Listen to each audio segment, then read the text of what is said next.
Fala aí pessoal, beleza? Como é que vocês estão? Iniciando mais acompanhamento mensal, vamos falar sobre MXRF.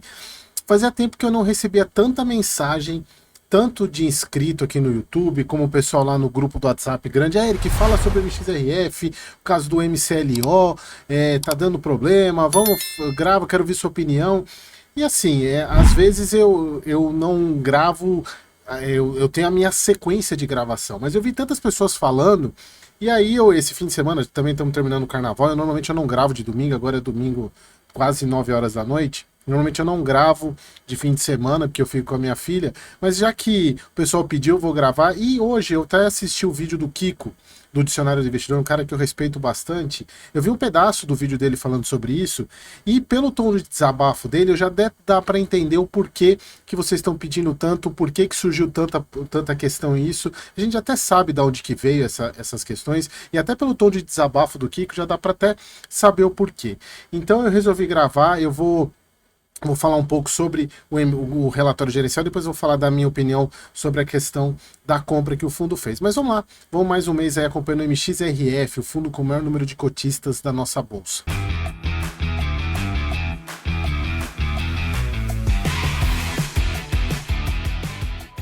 Então vamos lá, pessoal, relatório gerencial agora de janeiro, saiu agora, é o comecinho de março, se eu não me engano. Voltou a pagar 9 centavos, algo que eu já tinha falado e até demorou para voltar a pagar 9 centavos, que na minha visão esse é o recorrente do fundo, são os 9 centavos pela carteira que ele tem hoje. Vamos ver se ele vai manter isso ou vai voltar para os 10 centavos, mas pessoal, não esperem muito mais que isso, é entre 9 e 10 centavos, mas tendendo para o 9. Se vocês pegarem vídeo anterior, pelo menos uns 3, 4 vídeos atrás, eu tinha falado que a tendência era ele voltar para 9 centavos mesmo. Não sou engenheiro de obra pronta, falar agora que voltou, eu tô falando. Mas, pessoal, era meio óbvio isso. Inclusive, o que ele vai pagar agora em março, que é referente a fevereiro, também 9 centavos. Então, é isso que eu falei para vocês, pessoal. Os 10 centavos, para mim, ele estava um pouco fora. Teve a questão do SPVJ, e o mês passado também teve uma receita muito grande de CRI, que na verdade foi mais por negociação. E aí eu vejo hoje que os 9 centavos é o mais condizente com o fundo. Então, o fundo hoje chegando a 1,2, quase 1,3 milhão de cotistas, é coisa pra caramba, né, gente? O fundo, para quem não conhece, duvido que não conhece, até eu acho difícil as pessoas não conhecerem o MXRF, porque pelo que a gente tem de investidor de fundo imobiliário, a cada dois cotistas, a cada dois investidores de fundo imobiliário, pelo menos um tem cota do MXRF. Então aqui a gente está falando que o fundo hoje ele é 80% PL em CRIs e 20% em permuta, sendo que eles consideram essa parte de papel aqui, eles também têm fundo imobiliário. Uma parte de fundo imobiliário que inclusive foi o que gerou essa polêmica toda. Então esse mês, pessoal, diferentemente do mês passado, que fez mais de 230 milhões integralizado, então teve um giro de carteira muito grande de CRI, foi 28 milhões apenas em novas operações. No book de permutas, novos investimentos no montante de 3, quase 4 milhões. E por fim, no book de CRIs ocorreu uma nova integralização em emissão primária do fundo MCLO11 no montante de 50 milhões. É aqui que gerou todo o bafafá. Mas a gente já vai falar sobre isso. Primeiro eu vou falar sobre o relatório, depois eu vou falar sobre essa compra. Então o fundo ele gerou 0,9 no regime caixa, pagou 9 centavos. A gente vê aqui, pessoal, eu sempre gosto de trazer, esse aqui é o que estava aqui, eu tiro um print do mês passado até para a gente poder comparar. E a gente vê nitidamente onde está a diferença, né? A diferença foi basicamente aqui na linha de CRI, o fundo de quase 10 milhões de diferença, porque o restante está muito parecido, né? Embora esse mês ainda tenha um pouco de permuta financeira, que mês passado não teve, mesmo assim o fundo ainda gerou 39 milhões e pagou 39. Você vê, sobrou só um pouquinho aqui, 400 milhões mais ou menos, 400 mil, desculpa, para os 9 centavos, e esse mês, inclusive, ele já está pagando 9 centavos também. Então aqui a gente vê o resultado do fundo, né? Grande, bem diferente da diferença, quase 20 centavos, não, 20 centavos de diferença 20 centavos não, 20 centavos, não, 20 centavos não, 2 centavos. 2 centavos de diferença entre a receita de CRI do mês passado para esse, que a gente vê a carteira do fundo, retorno, CDI, aqui é a parte da carteira dele hoje, CDI é 12% do PL, marcação 2,93, IPCA 10,45, 75%, e hoje fundo imobiliário 12%, então tá um pouco diferente daquilo que eles colocam lá em cima, que aquilo é o que eles buscam, né? É 80% CRI, 20% permuta, mas tem esse cara aqui, fundo imobiliário, então a gente vê que em termos de CRI, a gente está falando aqui de... porque aqui, na verdade, eles estão, no caso de IPCA e INCC, o permuta está misturado aqui nesse item aqui, né?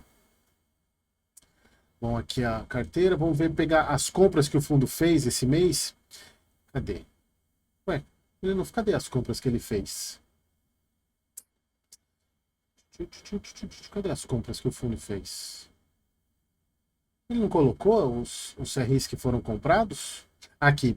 O fundo realizou esse mês em janeiro novas aquisições do CRI, 28 milhões, do CRI Gave Porto Life. Ainda a gestão, o fundo vendeu aproximadamente 88 milhões para fazer essa aquisição. Aí depois eles também não colocaram qual foi a taxa. Deixa eu ver quanto que. Deixa eu ver se eu acho esse CRI Gave aqui. Deixa eu dar um. Deixa eu ver aqui. Gave.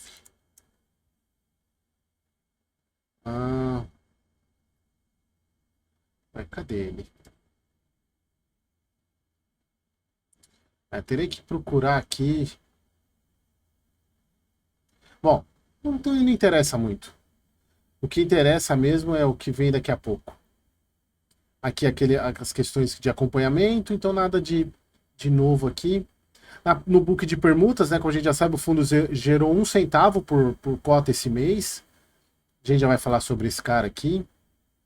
Fala só sobre a permuta, né? O fundo realizou novos aportes de 1,3 milhão no Brooklyn 3, 2,59 no Campo Belo. O fundo gerou aí 1 centavo esse mês de permuta. Bom, então encerrado o relatório gerencial, como a gente já falou, 9 centavos era o que era previsto.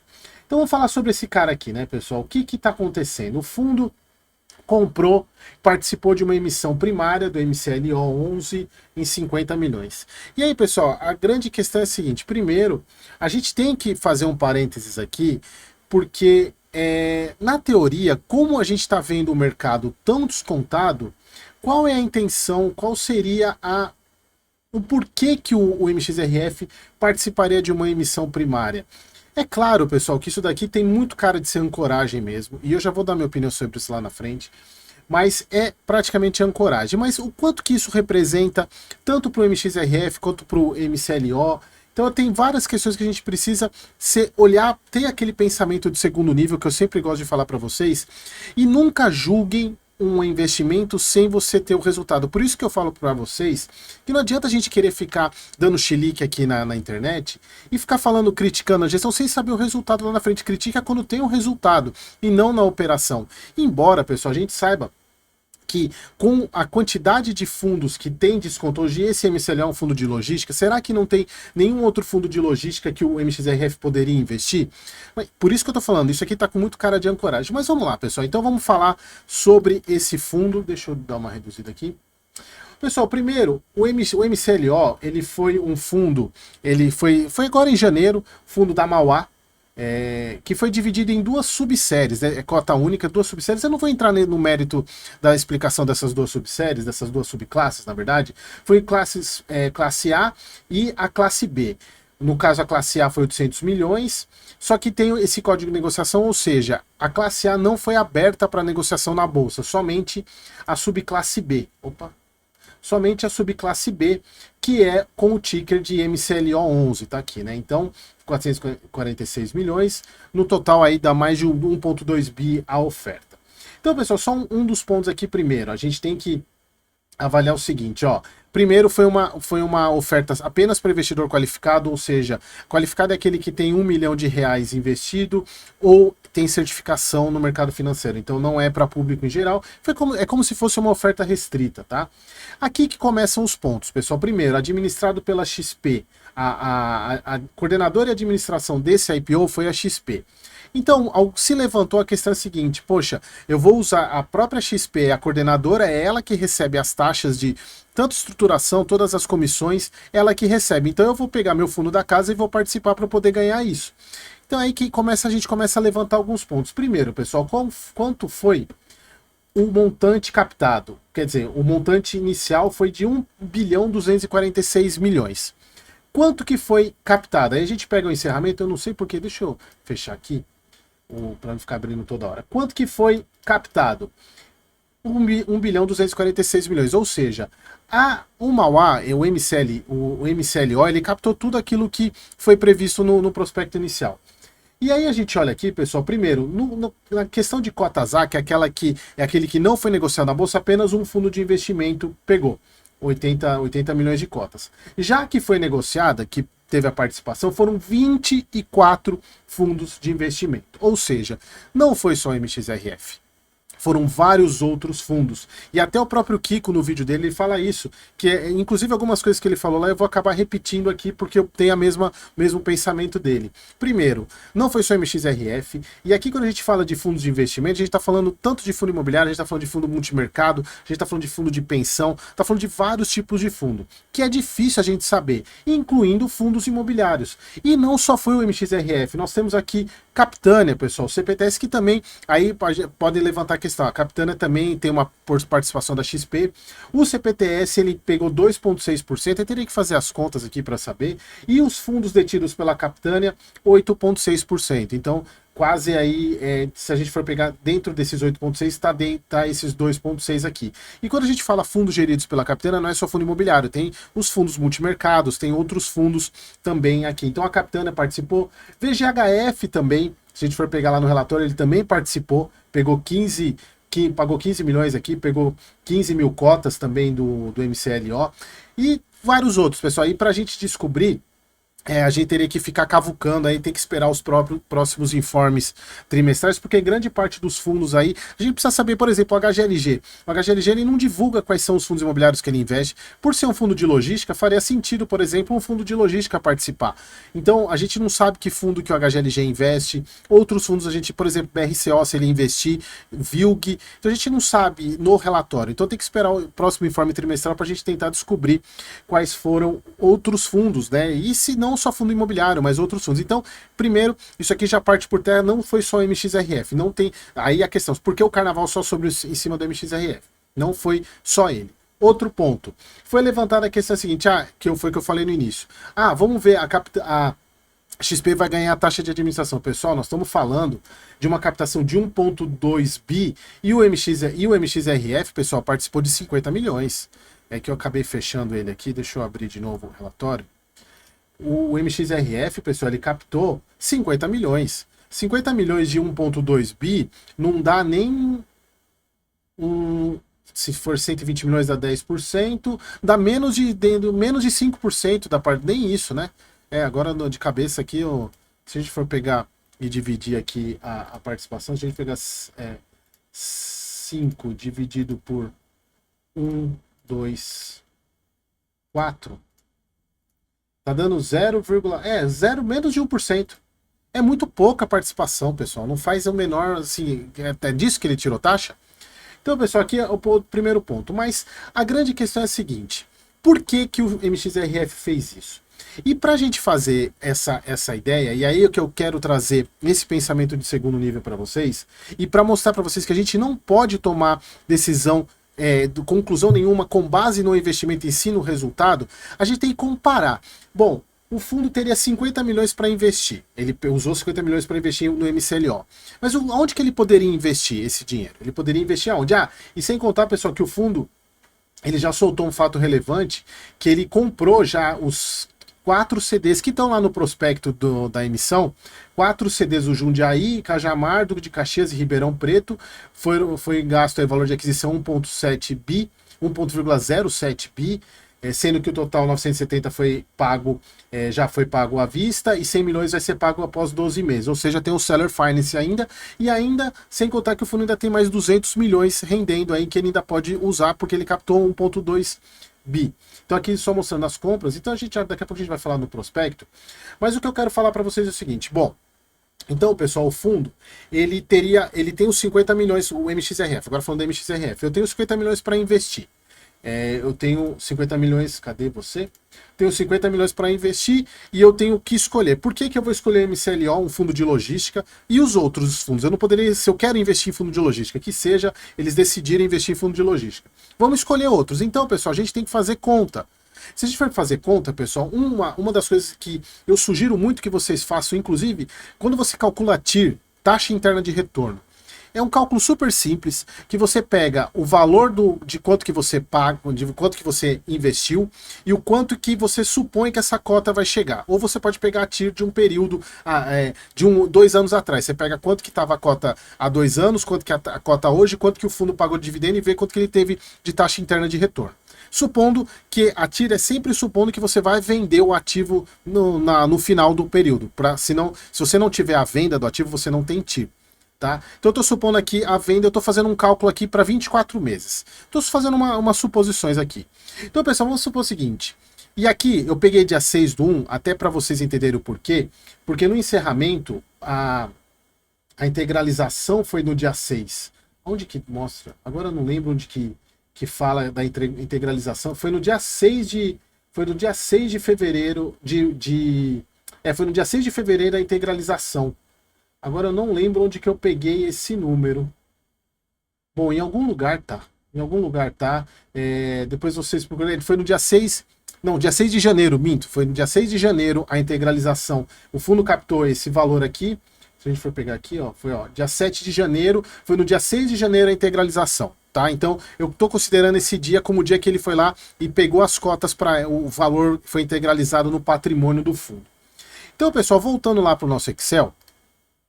Então vamos supor o seguinte, qual seria a taxa interna de retorno se eu comprar uma cota a R$10, que é a cota que saiu, e supondo que não tenha valorização nenhuma nessa cota, que ela chegue daqui a 2 anos a 10 centavos. E supondo 8 centavos de pagamento, que foi o que eles colocaram no prospecto. Se a gente for pegar aqui no prospecto, pessoal, lá embaixo, quer ver? Deixa eu pegar aqui 200, sei lá, eu não lembro que página que é. Aqui, ó, se vocês pegarem aqui embaixo, eles fizeram um esperado de fluxo de caixa. Aqui, ó. Cadê? Aqui, ó. Fluxo de caixa projetado do fundo inteiro. Aí tem o resultado aqui, que esse aqui seria o distribuível, porque já tirando todas as taxas, eu não estou considerando 5% aqui, tá, pessoal? Então aqui tem os... E aí eu peguei e dividi pelo número de cotas, tá? Para vocês saberem de onde que eu tirei esse valor. E eu até mostro aqui para vocês. Tá aqui na planilha 2 eu peguei esses valores. Deu mais ou menos 8 centavos aí por cota. 8 centavos de média, tá? E aí eu simulei 8 centavos aqui. Se o fundo...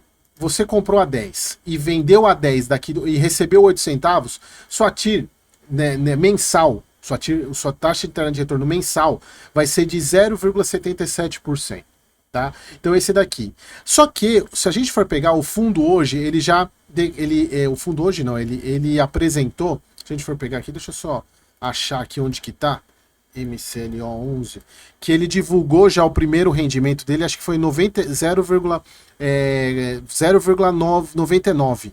Foi 0,99, quer ver? Aqui, comunicados, aqui ó, estruturado, cadê? Avisa aos cotistas, aqui ó.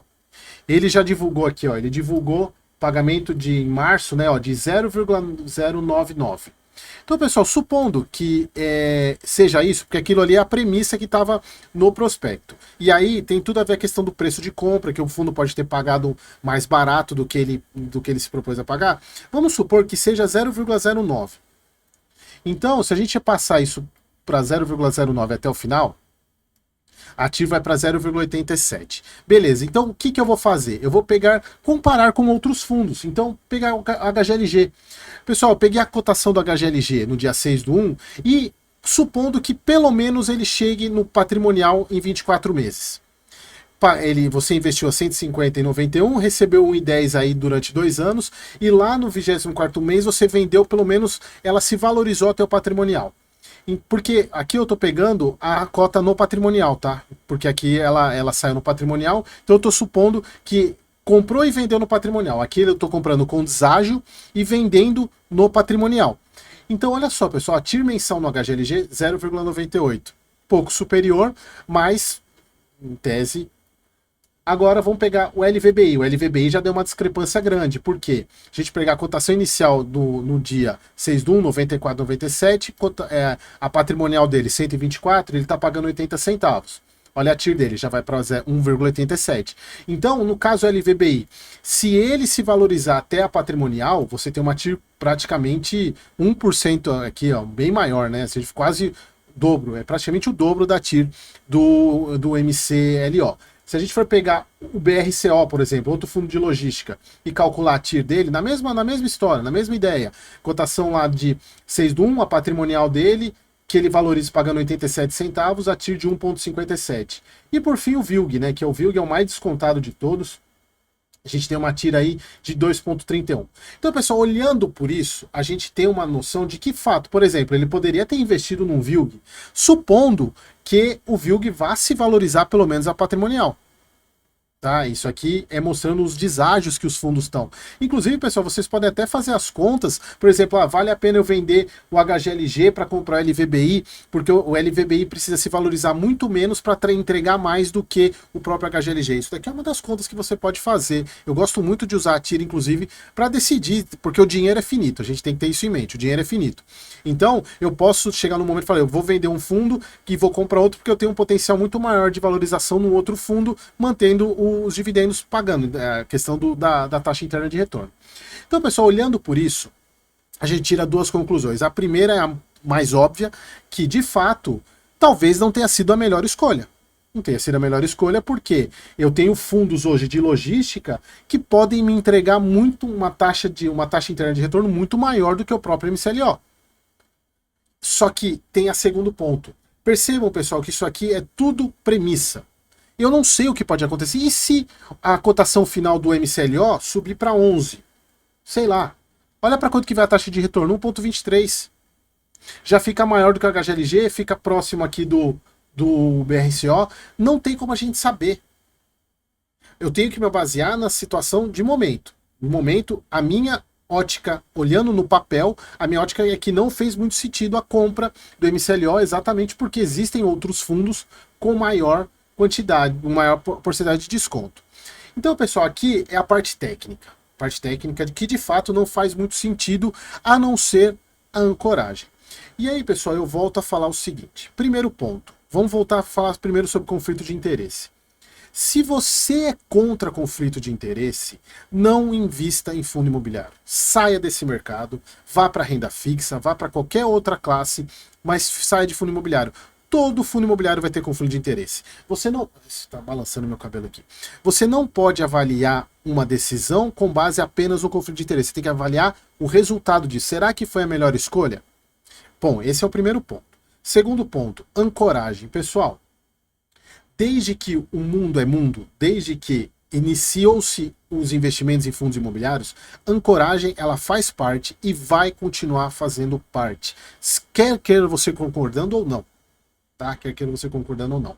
Então, para mim, foi muito claro que o MXRF fez uma ancoragem sim no MCLO com a expectativa de que lá na frente a Mauá faça ancoragem no fundo dele, num dos fundos da XP também, porque nós estamos num momento muito difícil. E aqui, pessoal, não estou concordando, tá? Não estou concordando. E eu sempre gosto de falar, minha posição é de analista.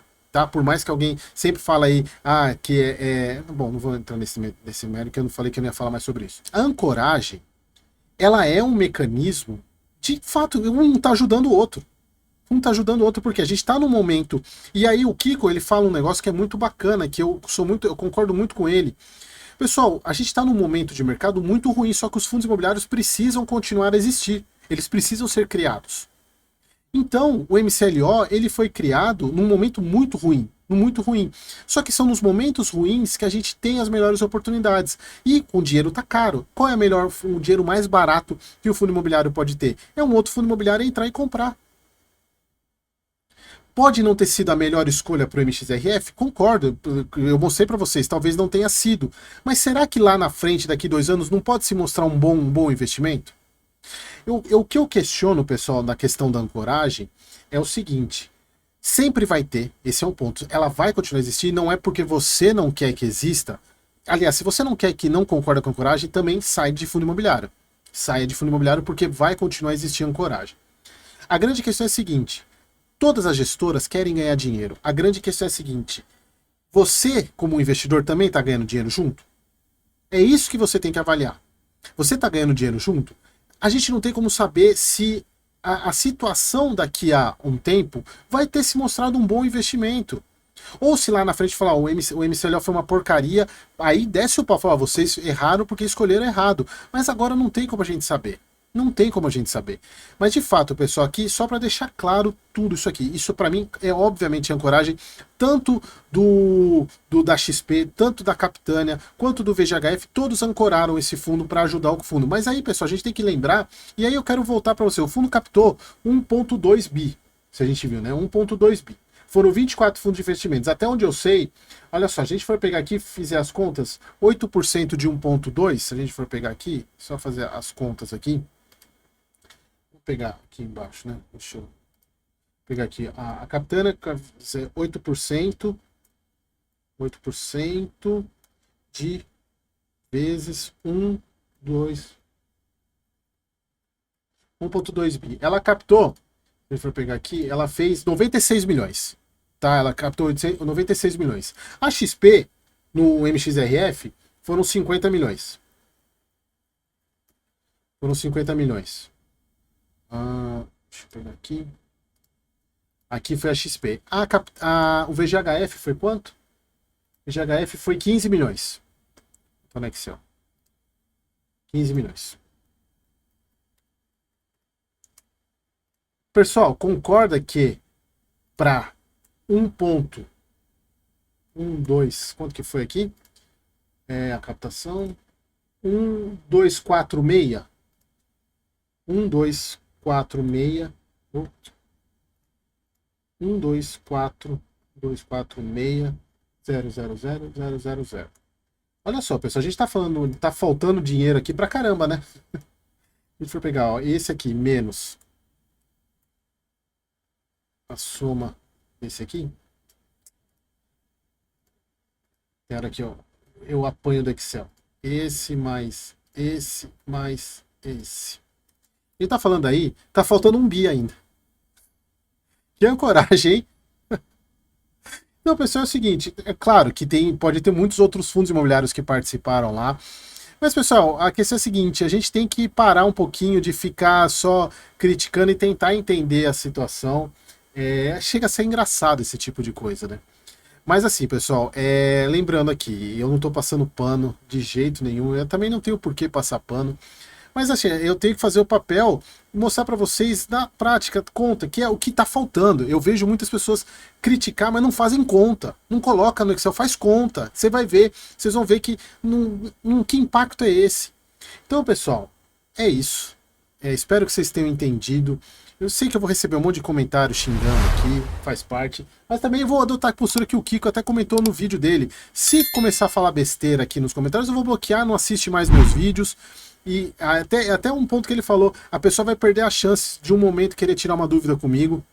Então, pessoal, discordar, se você discorda, pode colocar aqui nos comentários de maneira respeitosa. Agora, se vier com besteirinha, vier com xingamento, não é esse canal, começando não é esse canal, e vai ser bloqueado e não vai assistir mais vídeo meu, tá bom? Então, pessoal, era isso, espero que vocês tenham gostado e até o próximo vídeo.